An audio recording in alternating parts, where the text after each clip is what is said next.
శ్రీ వాసవి కన్యకా పరమేశ్వరి అమ్మవారికి భక్తులు బంగారు చీరను కానుకగా అందజేశారు.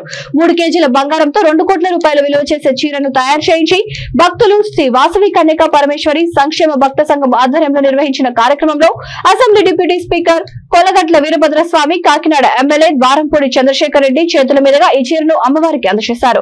110 సంవత్సరాల క్రిందట నిర్మించిన వాసవి అమ్మవారి ఆలయంలో ఉమ్మడి తూర్పు గోదావరి జిల్లాలో ఎక్కడా లేని విధంగా ఇక్కడ ఆర్యవైశ్య సంఘం నేతలు బంగారు చీరను తయారు చేసి బహుకరించడం గొప్ప విషయమని ప్రశంసించారు. కొలగట్ల వీరభద్రస్వామి గత నెల విజయనగరం కన్యకా పరమేశ్వరి అమ్మవారి దేవస్థానంలో వాసవి మాత జయంతి ఉత్సవాలు ఘనంగా నిర్వహించారు. ఈ జయంతి ఉత్సవాల్లో భాగంగా వాసవి మాతను బంగారు చీర, వజ్ర కిరీటంతో అలంకరించారు.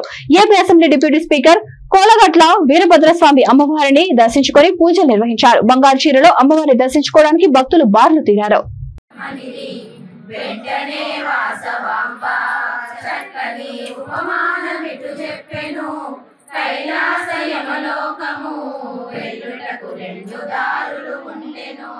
యుద్ధమే సత్యమైతే దృష్టిని చేతిలో మరణించిన మోక్షమును చెందమప్పుడు మనకును యమలోకమే సత్యము.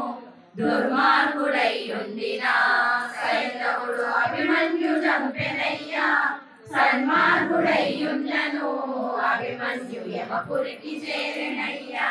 హిరణ్యకశిపరాజు పలుమార్లు శ్రీహరిని దూషించిన అరిచేత చచ్చెనయ్యా, మోక్షమును వెంటనే పొందెతాను.